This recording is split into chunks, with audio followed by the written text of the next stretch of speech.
eggs and goat dung. But music changed. Music changes, whatever changes, things change. How are you more prepared? What do you tell yourself? Here's what you tell yourself.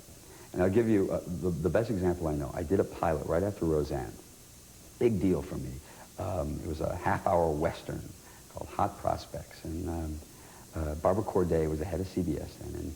And we did a table reading. Table readings where everyone sits around and does it for the first time and reads it. And I do the table reading. It goes really well because they always go well.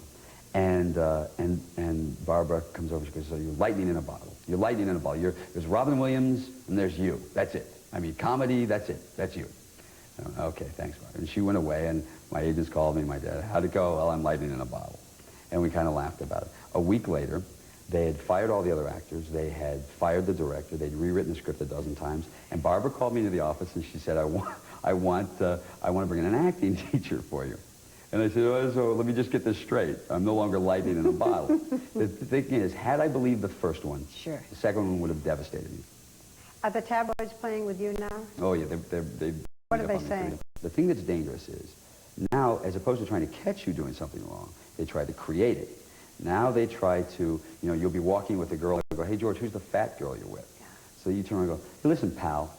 And then they send that. And they sell that. And they do. And there are people that buy it. You to get, They're trying to actually create the news. Now comes the part of this interview that you are going to like the least. Mm-hmm. We are now going to talk about women and children. Uh-oh. Okay. You got married Some of the women have been children. Okay. Well, would you like to go on? I'm open to any suggestions. Just stop right there. You were married in 1989 to Talia Mm-hmm. Balsam, a one-year marriage. Mm-hmm. You've said, it may just be something that you said flippantly, but you've said you never want to get married again. No, I won't marry again. How do you know you won't marry again? Well, I'm not a kid, I'm 34, and... That's young. You know... Yeah, but I have a kidney of a 70-year-old. You know you're never going to get married again? Yes, I know. Why? I'm never going to get married again because I wasn't very good at it. It didn't work out for a numerous amount of reasons, and most of them were probably my fault, but ultimately, I wasn't willing to fix those things. I wasn't willing to try and make them work when things went wrong, and that's my responsibility. And I'm not going to, I don't want to screw anybody else up. I don't want to do that anymore. You play a pediatrician who spends his life with children. Yeah, that's the ultimate joke, isn't it? You don't like kids. That's not true at all. I like kids very much. You just don't want your own? I don't want my own. See, here's the thing. If you're going to have children, it has to be the most important thing in your life, or you shouldn't do it. Because this is a responsibility for the rest of your life. And I don't want to enter into something going, yeah, okay, I could do it. Yeah. I can't. It's interesting. So the fact that you don't want to get married and don't want to have children is not because you take it so lightly, but really just the opposite, because you take it so seriously. Mm-hmm. Yes, my thought is, I don't want to be responsible ever for not being there or screwing someone up. I'm barely good at keeping a pig happy, and he doesn't take a whole lot. You don't worry about 10 years from now feeling lonely or feeling that you wish you had that wife or that kid? No. I surround myself with great, close friends who are great people. I create my own family, Mm-hmm. And I do everything I can to support and be part of that, and be responsible for that. And that is that I'm not alone, and I won't be alone. Yeah. Is this the best time of your life? Right now is the best time. Right now is the best time. Right now, because you have to understand, I've spent a long time as an actor even though working, being kind of looked down on in the acting field. And it's just a fun time. It's a fun time. The game is, it's just been escalating for me. It's funny.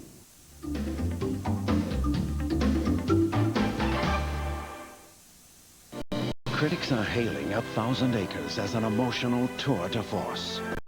Newsweek calls it a powerful emotional experience. You shouldn't miss it. Something like a scandal to make me feel better.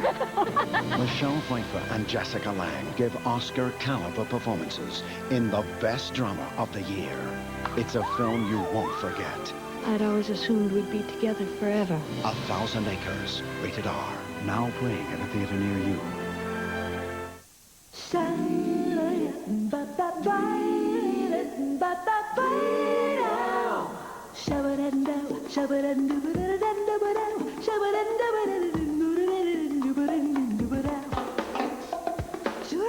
One of the hottest new places to eat. Doesn't take reservations. But with meals like this, it's always a full house. Taste what's next. Pork, the other white meat. Speak freely on Monday nights. It's not the dress that makes you look big. It's your hips. Mama? Sure, she thinks you're cute. You're rich. Visit. Now switch to Sprint Sense and get free long-distance calling on Monday nights. Yeah, I have seen cuter babies. Bob, you're not fooling anyone. It doesn't even look like hair. No. Oh, boy. When Sprint said speak freely on Monday nights, I don't think that's what they meant. Get your Monday nights free. Call now, 1-800-PIN-DROP.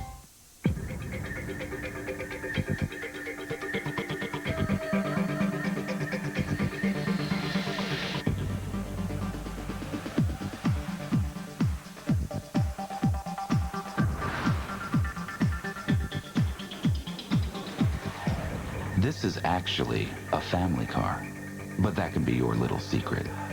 Ford Taurus. Now get $1,500 cash back on Ford Taurus. This is almost my last hour alive, probably. I gotta spend it staring at you.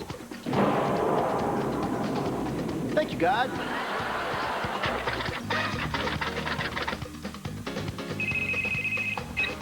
Greg's pants. He's not in them right now. Wednesday, it's Spin City. Dharma and Greg, Drew Carey, and Ellen. If it's a good time you're looking for, check out ABC Wednesdays. The Barbra Walters special will continue in a moment here on ABC. Tomorrow, are you ready for some time cop? Are you ready for some football? Time Cop takes on Jack the Ripper. And the Pittsburgh Steelers take on the Jacksonville Jaguars. The series premiere of Time Cop and Monday Night Football. Are you ready for tomorrow on ABC? Stop everything. Here's big news from your Toyota dealer. Camry just became the #1 selling car in the U.S., and the 1997 model is nearly sold out. But to celebrate Clearance Countdown, your Toyota dealer's crunching the numbers on a first shipment of 4,000 new 1998 Camrys with a first-ever lease of $259 a month. And that's $259 a month for a 98 Camry equipped with all the extras, but you've got to hurry. They're going fast, and you should be going too to your Toyota dealer now. There's just so many things that if you haven't worn glasses, you don't realize what an improvement it is to not need them. I never had to put my glasses on again. I put them on once, and I wondered who that blind person was. The thing that I have enjoyed is that Dr. DeStefano seems to enjoy the change that she's made in my eyes as much as I have. I can see now. I think it's wonderful. Flex-A-Bed. It's the bed that adjusts to fit your body. And it's at Totten Discount Furniture House. The Flex-A-Bed electrically adjusts to a wide variety of positions, making it excellent for people who need their head or feet elevated during sleep. And everyone can enjoy the comfort and luxury of Flex-A-Bed with a full 15-year warranty. Flex-A-Bed at Totten Discount Furniture House, 5813 Ringgold Road, where they mark it up just a little bit. Where you buy that Totten picking furniture and not the building. Depend on Gray Stabley tonight on News Channel 9 at 11.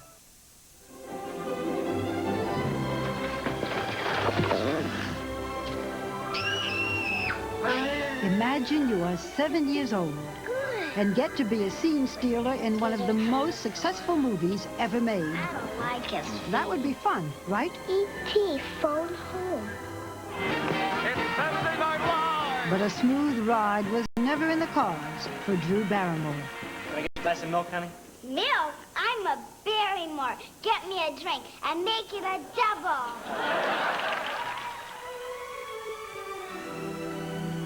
Drew is, after all, a Barrymore. A fifth-generation actor, she fits the profile. Her grandfather, the great actor John Barrymore, lived inside a bottle for most of his career and ultimately drank himself to death. Drew's father, John Jr., was a marginally successful actor who once slammed Drew into a wall and ended up drunk and penniless. This is a baby. If you believe in genetic fate, Baby Barrymore was marked the day she starred in her first TV commercial. They both have special nutritional needs. Where do you go after being one of the most successful child stars in history? Downhill, in a seemingly endless underage party of alcohol and drugs, culminating in a suicide attempt. By age 15, Drew Barrymore had lived 3 lifetimes and had enough material for a shocking autobiography that detailed her descent and redemption. By 17, Drew was clean and sober, but had burned so many bridges that she was considered unemployable. Since Hollywood wasn't buying the America's Sweetheart routine, she'd give them the exact opposite. She took off her clothes for Playboy. Hello, Mr. Cooper. And in a popular low-budget movie, she played the forbidden fruit. Care for anything? It worked. She was sexy in a Lolita sort of way, and the Barrymore acting genes were beginning to show. Hello? This past winter, she helped make Scream a hit by simply reacting to a voice on the phone. The result was chilling. Why do you want to know my name? I want to know who I'm looking at. And she even caught the attention of Woody Allen, How was it? who cast her in his musical comedy, Everyone Says I Love You. Very interesting. I've never been kissed by a sociopath before. You're the wedding singer. Upcoming for Drew are 2 romantic comedies. In The Wedding Singer, Drew plays a waitress opposite Adam Sandler. That'll be $6.40, please. And in Home Fries, she stars with her real-life boyfriend, actor Luke Wilson. You all come back now. She is starting to get big breaks in major movies, but not without a price. She is recently estranged from her mother, Jade, who is said to be using her daughter to further her own career. This is the Animal Kingdom. I had heard so much for so long about Drew that I had to remind myself when we sat down that she is only 22. Drew, tell me the story of your life in 2 minutes. I was born at 11:05 a.m. in Brotman Memorial Hospital. I'm a Pisces with a Gemini rising. Whatever. I love astrology. It's indicative of something, I'm positive. I remember my childhood very, very distinctly, as if it was like a Super 8 movie that gets played back in my own head. It's like a dream. Bad dream? No, good dream. Interesting dream. Indifferent dream at times, but never bad. I never once thought of my life as a bad thing for one moment. There were times where I might not have understood why things were going the way they were going or why certain lessons had to be so harsh, but I never questioned why I had to go through these things. I always knew it was for a higher purpose. You were in E.T. practically as a baby. Now, did you want to act, and that's how it happened, or were you plunged into E.T., and lo and behold, you're an actress? Well, when I was 11 months old, my mom took me into an audition for a Gainsburger puppy chow commercial, and the dog bit me on the nose, and everybody sort of went, lawsuit, and I just looked around this room of adults, like, with these panicked look on their faces, and it made me laugh, and I started laughing. They're like, hired! So that was my first job, and I think my mom thought that this was a good thing for me. Drew, your very famous grandfather, John Barrymore. How much do you know about him, and how much do you relate to him, if at all? Well, I relate to him an extraordinary amount because I feel like I'm connected to him in a personalities type of way. You're similar? Yeah, I think so. I think I'm breaking certain patterns that he wasn't able to break. Destructive. Mm-hmm. Drinking. Yeah. Particularly. Yeah. That was very much a part of his life. How do you feel yourself related to John Barrymore? I feel like we would have been best friends. Do you, this is going to sound strange, but do you think he's a part of your life? Do you Very feel much so. I'm very glad you asked that question, actually, because I don't want people to think that I'm, you know, out in the ether by saying I feel like he's watching over me. But I feel like he's watching over me so much that that's a huge part of him, is to sort of make sure and guide me that I'm doing okay. Drew, tell me about your father. Was he there at all for you when you were growing up? No, but one thing that I very much respect about him was that he was honest that he couldn't be a father. And I understood that. Do you see your father now? Occasionally, yeah.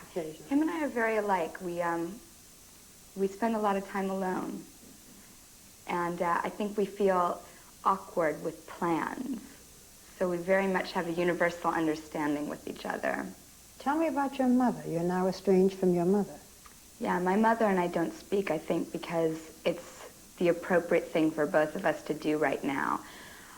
I've always said that both of us have a lot of growing up to do. The bottom line, though, Drew, is that in your life now as a young woman, you have neither a father nor a mother. Yeah. In that sense, you're an orphan. Hard. It hurts sometimes.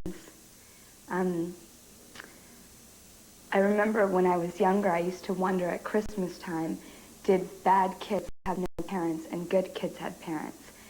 And the day that I questioned that, which was the very first time I got my answer that day, which was no. I've never been so able to have freedom, actually, since that point, because I realized there's so many of us who are orphans, whether single parents or no parents, and as long as we have people around us that can nurture us and take care of us, that's all you need. Drew, the drugs and the alcohol at a very young age. How old? I started experimenting around 9, which for, you know, most kids seems so scary. With what? Pot. And, you know, I never did anything in excess, really. I tried things. And I think it's very scary when children try things because it's heartbreaking. Pot? Drinking? Yes. Have you stopped? Yes. Both? Yes. I mean, I'll be very honest with you that I will have a glass of wine with my dinner. But not excess? No. You went into rehab. Those were difficult times? Yeah. That was tough. Yeah. It's hard when you're young to go through something so scary. But it's strange because I think a part of me could have become so bitter from that, but I'm so grateful because in turn the best thing of my life came from that, which was the deepest appreciation for freedom, the outside, how good life can be. It's not that you see things that other people don't, you just have this weird knowledge that I don't wish upon anybody, but if you have to get it, it's very worthwhile. You know, I look at you, and you're so young, and you're so fresh, and you're so beautiful. And then I know that when you were, like, about 14 or so, you tried to kill yourself. I mean, it breaks my heart. If you can believe that a person can grow and therefore change, which is what makes me understand why I had to do and go through some of the things I had to go through. I'm such an extraordinarily different person now. The value I have for life means more to me than anything. You've also said that you're bisexual. You're as happy with women as you are with men? I love women. I love men. I'm fascinated. You can do one or the other? Not anymore. Sex has no gender? I remember when I was little, I was a tomboy for sure. I had many male friends growing up, and now I have a lot more women friends.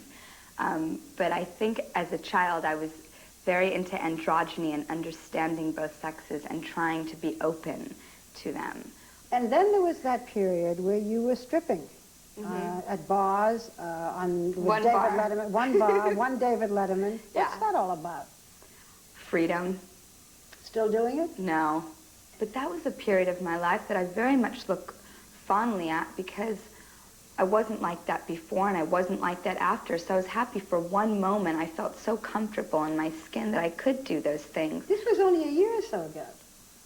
Was it? It was like 2 years ago, yeah.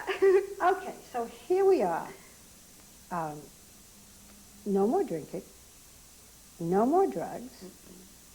Not bisexual? No. With one man? Mm-hmm. No more stripping? No. You're not suddenly going to pull your sweater up? No. Okay. Is this therapy that you went into? Is this a religion? What? I'm looking at a 22-year-old who is very different from the 20-year-old. Mm-hmm. What? It's time to grow up. But who helped you grow up? Me. What? Just self-knowledge? Yeah. I know that I would never, ever, ever be able to be happy with playing with my dogs and staying home on a Friday night if I hadn't gotten all this out of my system. The career is going well. The career is going well. I just got Cinderella for You're going to be Cinderella? Yeah. Talk about a dream come true. It's so appropriate to get a part where you're in a fairy tale about making happen what you want to happen. Are you ever afraid now that you're going to mess it all up? No way. There's no way I could. I appreciate what I have too much, and I know what it's like to be on the other side, and therefore you work from that. What will you do one day when you have your own children?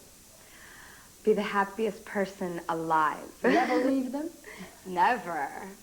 No, I'm positive I won't go crazy in the opposite spectrum, but I've learned what I feel as a parent will be a good balance, which is what to do and what not to do. Okay, look ahead. Where are you going to be? Ordinarily, I'd say 10 years, but where are you going to be 5 years from now? What's the dream? Same one I've had since I was little. To be on a farm, to be with lots of animals, to be with someone I love. And one night it'll rain and I'll know that I finally got there. One night it will rain? Mm-hmm. What's that got to do with it? I love the rain.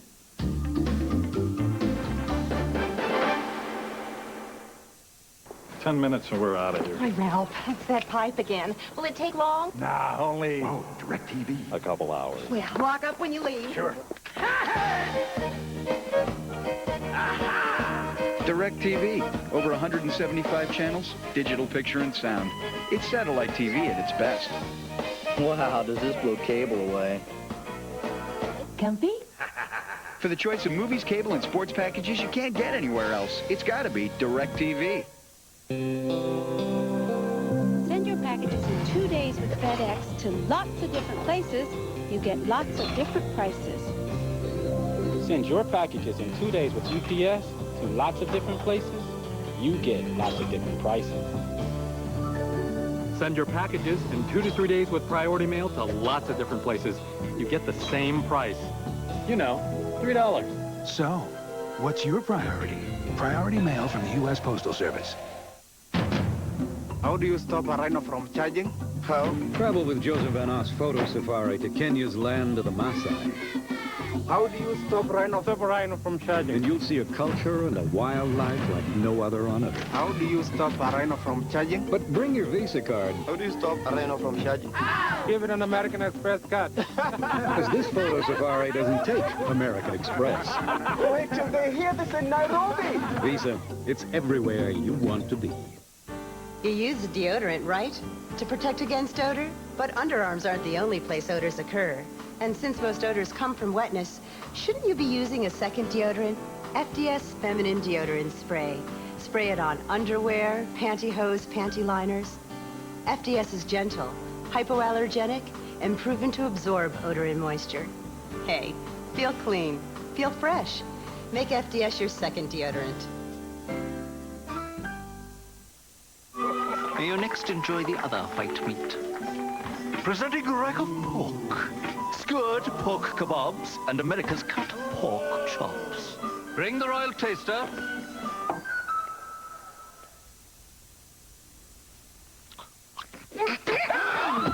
My cat. Bring my cat. Bring my cat. Pork, the other white meat. Taste what's next.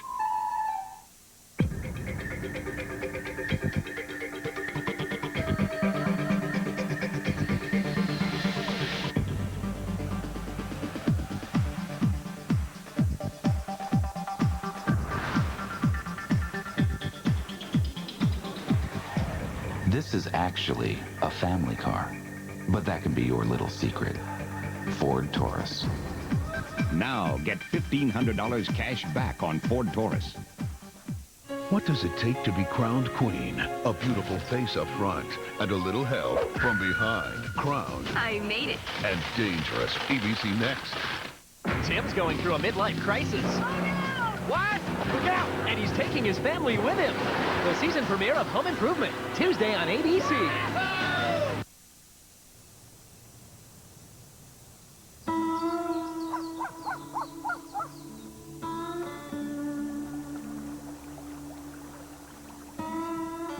In Jackson Hole, Wyoming, a tall man with the hard, handsome features looks like a local, a regular guy.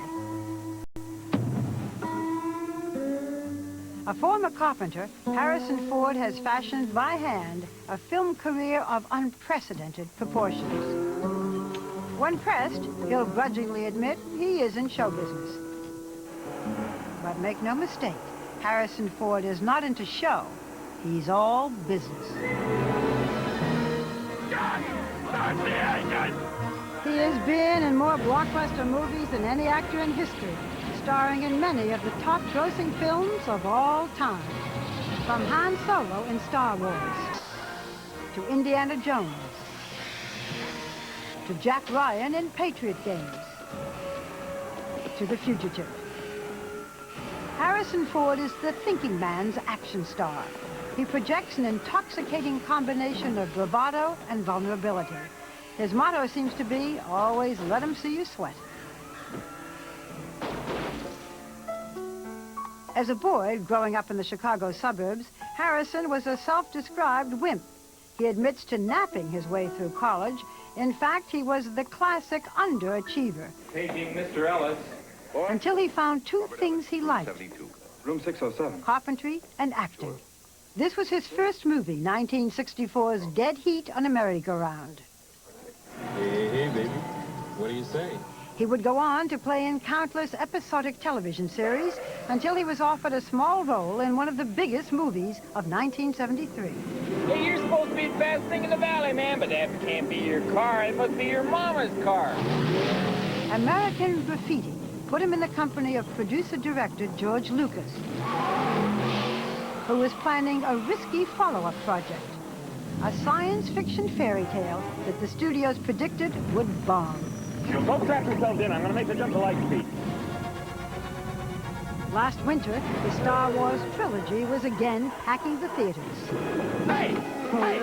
It could be argued that Harrison became a star near the end of The Empire Strikes Back when he ad-libbed a line instead of sticking with the script. I love you. I know. There isn't going to be any trial. He has been nominated for an Academy Award only once, in 1985, for Witness. He didn't win. You know who I am? I'm the President of the United States. After a less than spectacular showing last spring in The Devil's Own, opposite Brad Pitt, Harrison stormed back with the summer blockbuster, Air Force One, convincingly portraying the President of the United States. His next film is the romantic comedy 6 Days, 7 Nights, opposite Ellen DeGeneres' companion, Anne H. Now 55, Ford has 2 young children from this marriage, 2 grown children from a previous one, and a grandson. His wife is screenwriter Melissa Matheson, who wrote E.T. In his Wyoming house, with meticulous woodwork that Harrison designed himself, he sat down and made me promise I wouldn't make him cry. Do you think that you are underrated as an actor, or do you feel pretty good about your career? Nope. You think you're overrated as an actor? Possibly. Are you proud of your career?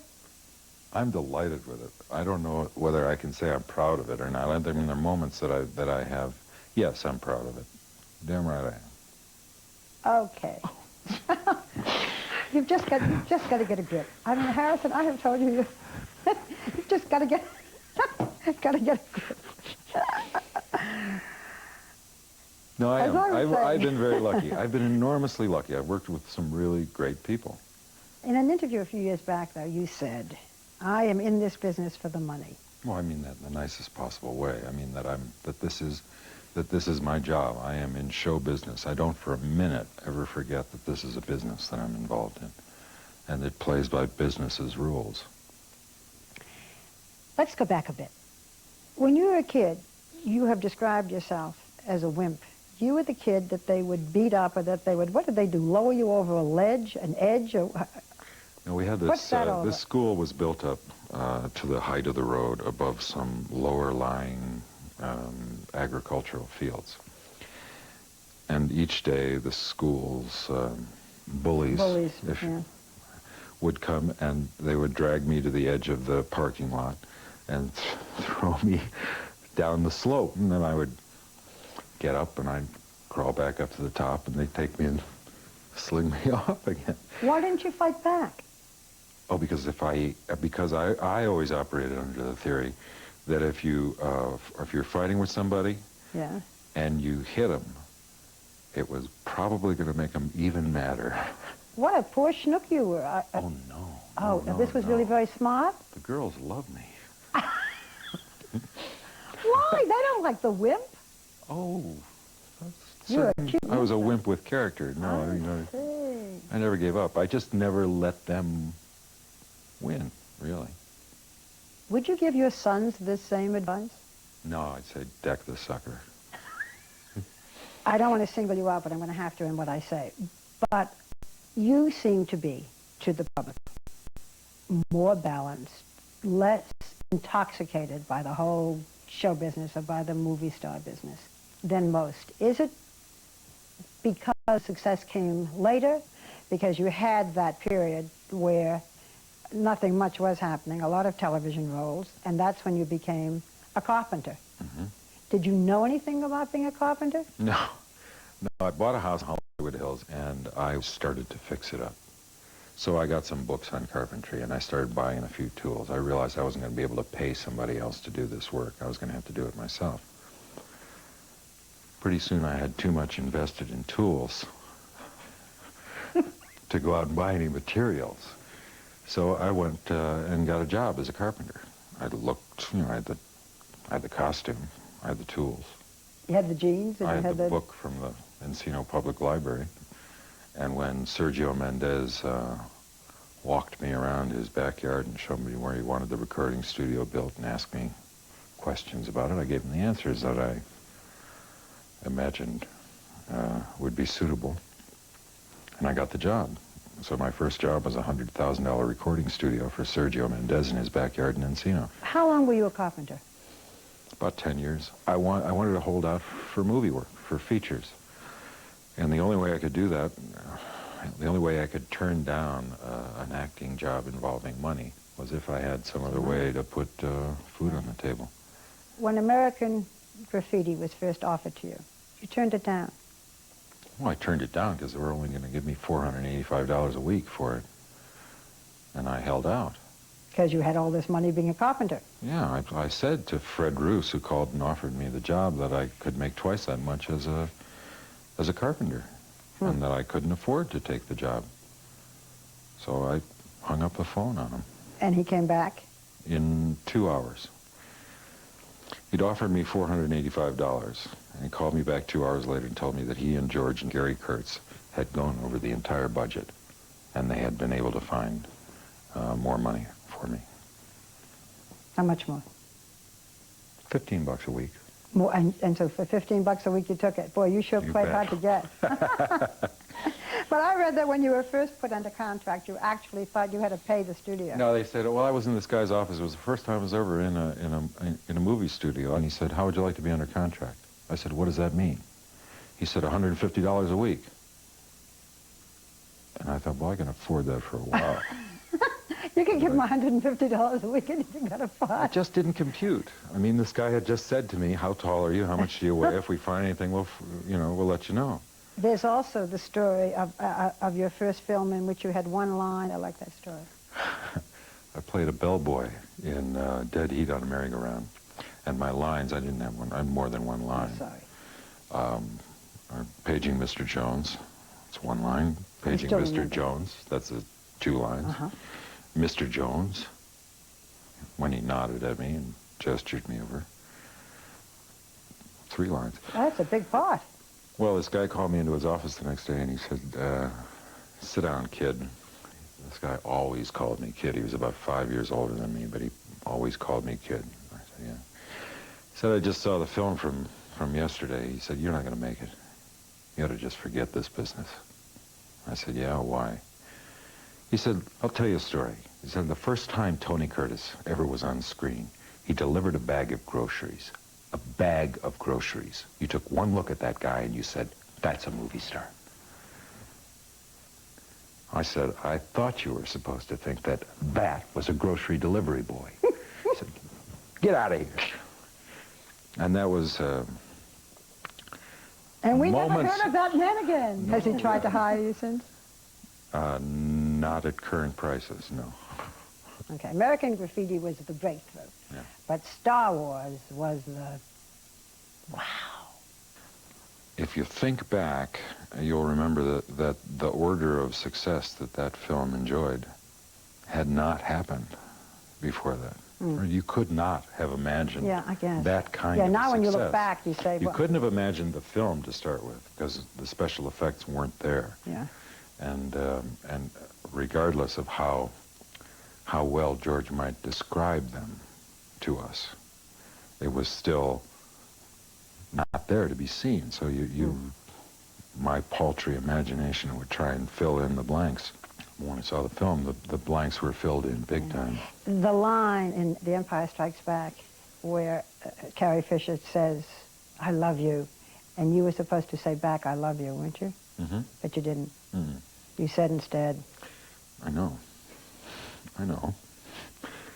I thought, and George was not happy. George was...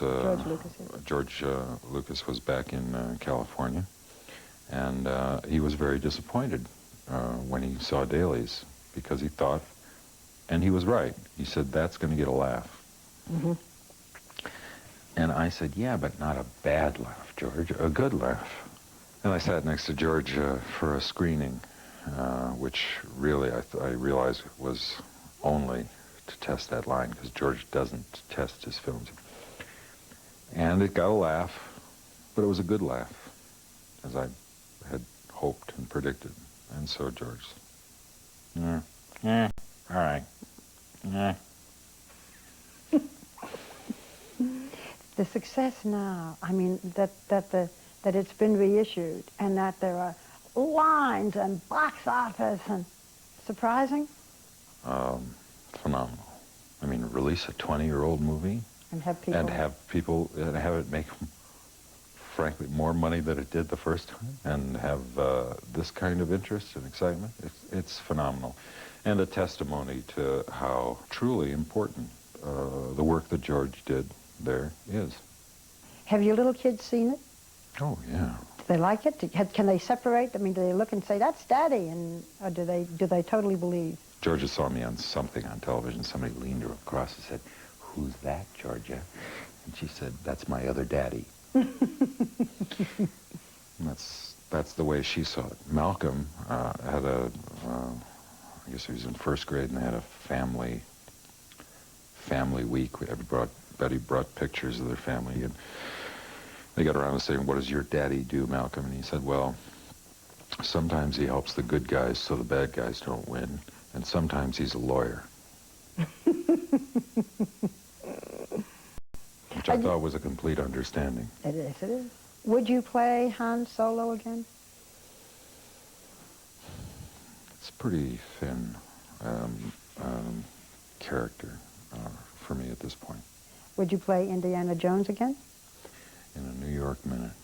Really? Mm-hmm. It's a question of Steven Spielberg and I finding a slot that we have in common. You're a philosophy major in college. Do you have a philosophy by which you live today? I don't think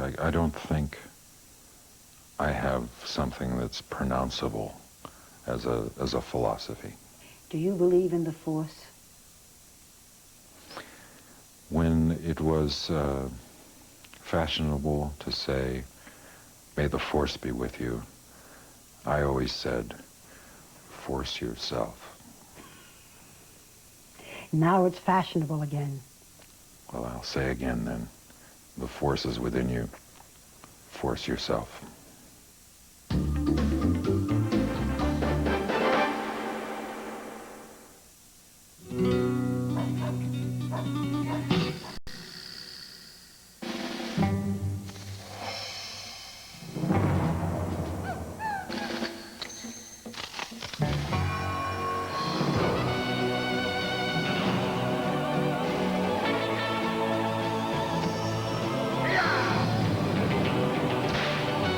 Ford Explorer when no town's big enough for the both of you. Have you driven a Ford lately? How can you turn this into this? With this, the remarkable filter inside the Brita water filtration pitcher virtually eliminates lead and chlorine. Your tap water suddenly tastes like this. Clear, fresh, wonderful. Brita. Tap into great taste.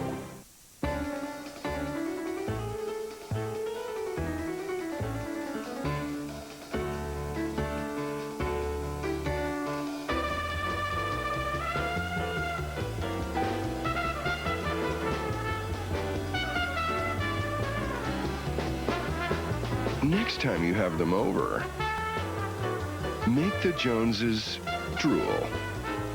Taste what's next. Pork, the other white meat. You okay? I'm fine. I'm fine. Ready? On 3.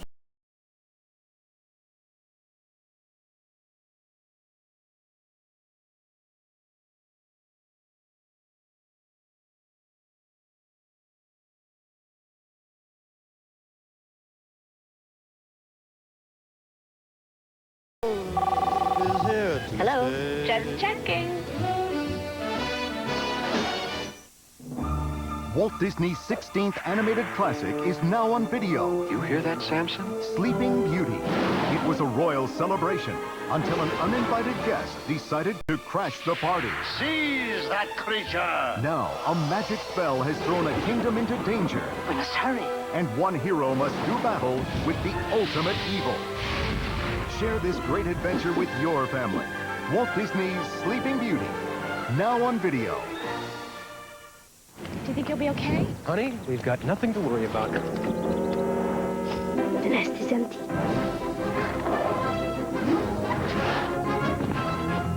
See, man, forget cable. I told you, it's only on DirecTV. With DirecTV, parents can control over 175 channels of entertainment.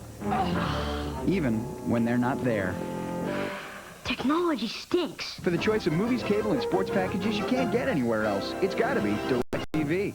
Tuesday on The Practice. The city councilman. Don, tell her what she's won. Emmy winner John Larroquette guest stars in this superb legal drama. Certainly you've had clients who have stabbed people before. Dylan McDermott and Laura Flynn Boyle, an all-new Practice, ABC Tuesday. On 2020 Thursday, miracle machines that promise health and beauty are selling like hotcakes. But do they work? Doctors and experts weigh in. Before you put your money where your mouth is, don't miss 2020 Thursday on ABC. The Barbra Walters Special. Brought to you by DirecTV. Satellite TV at its best. With the few seconds we have left, I want to tell you about our new daytime show. It's called The View. And if you haven't seen it yet, I think that you'll be pleased and surprised. It's on every weekday, live, with a panel of my pals, as well as yours truly. It's a kind of a coffee clutch of fun and entertainment and information. So check us out. And now I want to thank Harrison and Drew and George and all of you at home for being with us. Good night. Got the wrong nose. Pet him? Sure you can pet him. Don't touch him. Is he lovable? Oh, yeah, he's very lovable. And how long have you had him? 8 years. This is Jack. He's in love with Flossie, my girl, and that's Ted.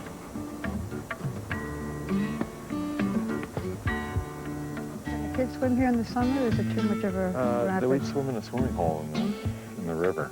It's kind of a back, Eddie. It's the end of the model year at the Nissan store, and the cars are disappearing fast. It's gotta be the great model year-end deals available on every new 97 Nissan this month, right? Lease a Pathfinder or Maxima for $299 a month for 42 months with the $17.99 initial payment including security deposit. It's Nissan's model year-end clearance. The answers are out there, and they're only at your local Nissan store.